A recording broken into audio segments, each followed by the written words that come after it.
नमस्कार मित्रांनो. आजच्या व्हिडिओमध्ये आपण चर्चा करणार आहोत वृषभ राशीचं जुलै 2024 करताचा संपूर्ण राशीफळ. गेला जो महिना होता म्हणजे जून जो महिना होता हा बऱ्याच प्रमाणात त्रासदायक गेला होता. वेगवेगळ्या प्रकारचे स्ट्रेस टेन्शन तुम्ही बघितलेले असेल. आर्थिक संदर्भात सुद्धा थोडे त्रास झालेले असतील. याचप्रमाणे वैवाहिक जीवनामध्ये सुद्धा वैवाहिक जोडीदाराच्या आरोग्याच्या संदर्भातले त्रास किंवा त्यांच्यावर छोट्या मोठ्या गोष्टी वादविवादाचे प्रसंग वगैरे निर्माण झालेले असतील. एकंदरीत सांगायचं झालं तर गेल्या महिन्यात थोडासा प्रेशर किंवा स्ट्रेस आला होता. अर्थात गेल्या महिन्यात आर्थिक आवक चांगली झाली होती, परंतु मानसिक तणाव असले तुम्ही बऱ्याच प्रमाणात गेलेला होता. तर या महिन्यामध्ये गोष्टी थोड्याशा वेगळ्या आहेत. त्या कशा आहेत, कशा प्रकारे आहेत, तुमचं आर्थिक स्थैर्य नेमकं कशा प्रकारचं राहील, वैवाहिक जीवन कशा प्रकारचं राहील, घरगुती जीवन नेमकं कशा प्रकारचं राहील, लव्ह लाईफ कशा प्रकारचं राहील आणि त्याचं तुमचं करिअर आहे हे नेमकं कशा प्रकारचं राहील, यामध्ये जे महत्त्वाच्या त्या तारखा आहेत त्यामध्ये वेगवेगळ्या प्रकारच्या कोणत्या घटना घडामोडी घडू शकतील, या सर्व संदर्भातली खुलाशावर चर्चा आपण या व्हिडिओमध्ये करणार आहोत. तर सर्वात पहिल्यांदा आपण चर्चा करू तुमचं जे स्वास्थ्य आहे म्हणजे मानसिक आणि शारीरिक हे नेमकं कशा प्रकारचं असेल. जसं की तुमच्या राशीचा जो स्वामी आहे शुक्र, जो की तुमच्या तृतीय स्थानामध्ये भ्रमण करतो आहे. दिनांक 7 तारखेनंतर हा तुमच्या तृतीय स्थानामध्ये भ्रमण करणार आहे. याचप्रमाणे तुमच्या राशीचा जो अष्टमेश आहे गुरु, जो की तुमच्याच राशीमध्ये भ्रमण करतो. तुमच्याच राशीमध्ये व्ययस्थानातला जो मंगळ आहे हा दिनांक 13 तारखेनंतर येणार आहे. तर एकंदरीत सांगायचं झालं तर या महिन्यामध्ये काळजी करू नका. या महिन्यामध्ये हा जो महिना आहे गेल्या महिन्याच्या तुलना केली तर बऱ्याच प्रमाणात तुम्हाला चांगलं जाईल. फक्त 14 ते 15 तारखेपर्यंत थांबा.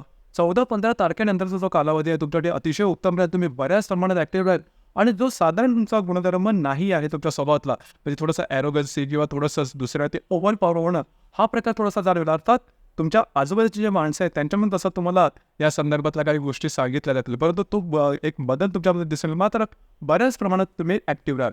गेल्या महिन्याचा जो स्ट्रेस किंवा टेन्शन जे आला होतं ते या महिन्याच्या साधारण 14-15 तारखेनंतर बऱ्याच प्रमाणात नॉर्मल आहेत. तुमच्यामध्ये तुमच्या वैवाहिक जोडीदारामध्ये त्रासदायक गोष्टी होत्या यासुद्धा बऱ्याच प्रमाणात नॉर्मल होऊन जातील. त्यामुळे तशी काय काळजी करू नका. हा जो महिना तो बऱ्याच प्रमाणात व्यवस्थित राहील. यानंतर आपण चर्चा करू तुमचं जे आर्थिक स्थैर्य आहे हे नेमकं कशा प्रकारचं असेल. जसं की तुमच्या राशीकरता 2 जे ग्रह आहेत हे आर्थिक स्थैर्याकरता अतिशय महत्त्वपूर्ण आहेत. ते म्हणजे गुरु आणि बुध. बुधाबद्दल सांगायचं झालं तर बुध जो ग्रह आहे तुमच्या तृतीयात भ्रमण करतोय, 20 तारखेनंतर तुमच्या चतुर्थात भ्रमण करेल आणि गुरु जो ग्रह आहे तुमच्याच राशीमध्ये भ्रमण करणार आहे. तर आर्थिक स्थैर्याबद्दल काळजी करू नका. आर्थिक स्थैर्य जे आहे अतिशय उत्तम राहील. तुमच्या द्वितीय भावामध्ये शुक्र आणि रवीचं भ्रमण आहे. शुक्र जो की 3-4 तारखेनंतर 7 तारखेनंतर तुमच्या तृतीयात भ्रमण करेल आणि जो रवी आहे हा 17 तारखेनंतर तुमच्या तृतीयात भ्रमण करणार आहे. अर्थात इथे एकच गोष्ट सांगावीशी वाटते जी की गेल्या महिन्यामध्ये सुद्धा तुम्ही अनुभवलेले, म्हणजे गेल्या महिन्याच्या साधारण शेवटच्या 12-15 दिवसात तुम्ही अनुभवलेले असेल की खर्च जे आहे ते तुमचे थोडेसे वाढले होते.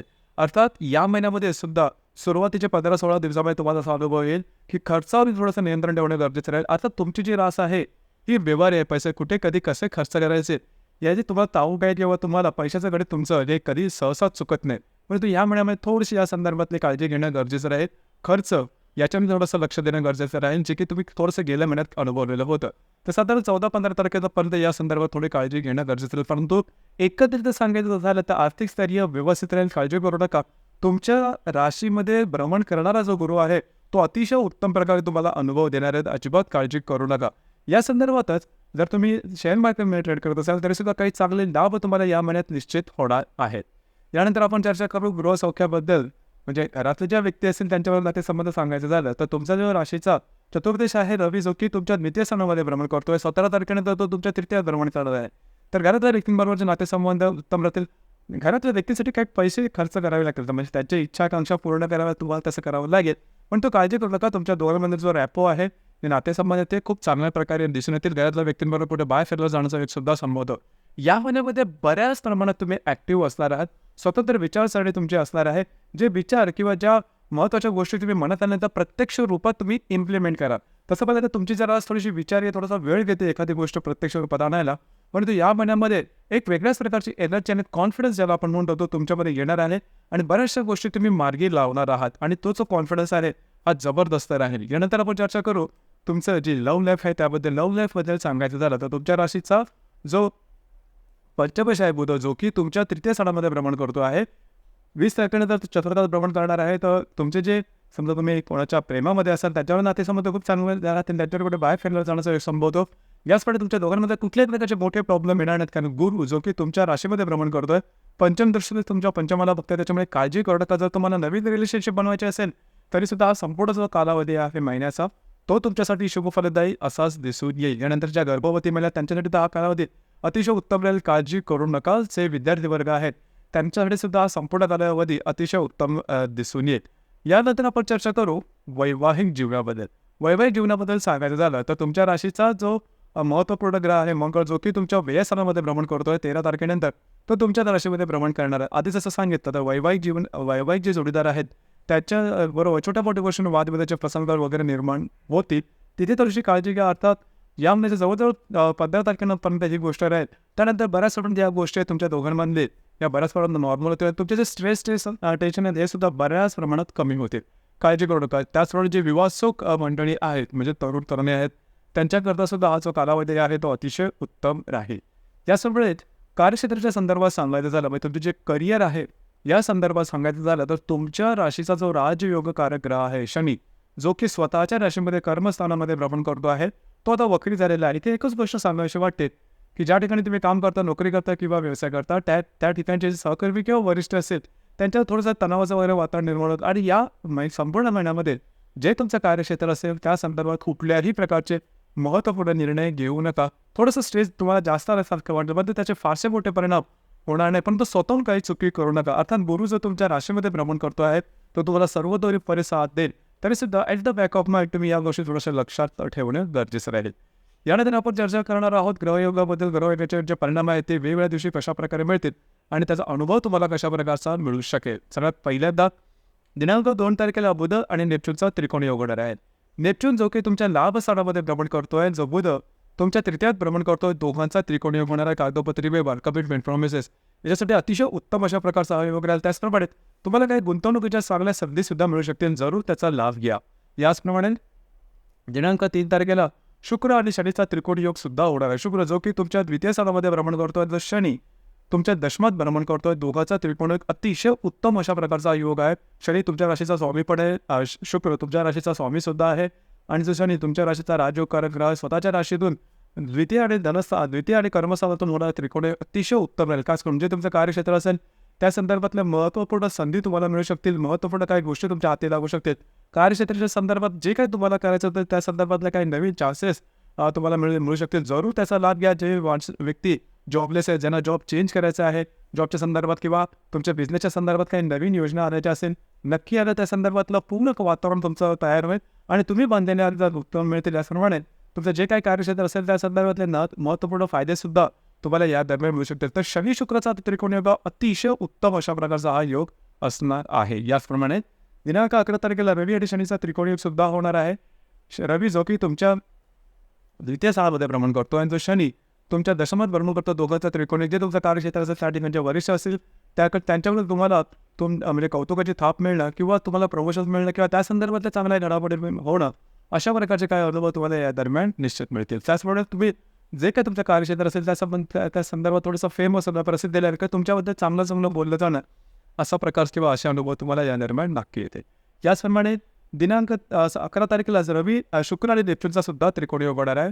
शुक्र जो की तुमच्या तृतीयात भ्रमण करेल आणि नेपच्यून जो की तुमच्या लाभात भ्रमण करणार आहे, दोघांचा त्रिकोणी योग होणार आहे. शुभफलदायी अशा प्रकारचा योग आहे. काय चांगला संकल्पना तुम्हाला सुचू शकतील, काही चांगल्या इंट्युशन्स वगैरे येऊ शकतील. भविष्यकालीन योजनांच्या संदर्भात काही महत्त्वपूर्ण गोष्टीसुद्धा या दरम्यान करू शकतील. याचप्रमाणे दिनांक 15 तारखेला मंगळ आणि हर्षची युती होणार आहे तुमच्याच राशीमध्ये. आता ही जी मंगळ हर्षची युती आहे ही थोडीशी अशुभ फलदायी असणार आहे, कारण तो मंगळ जो आहे तो पापग्रह आहे आणि हर्ष हा सुद्धा त्याच्यापेक्षा डबल इफेक्ट देणार आहे.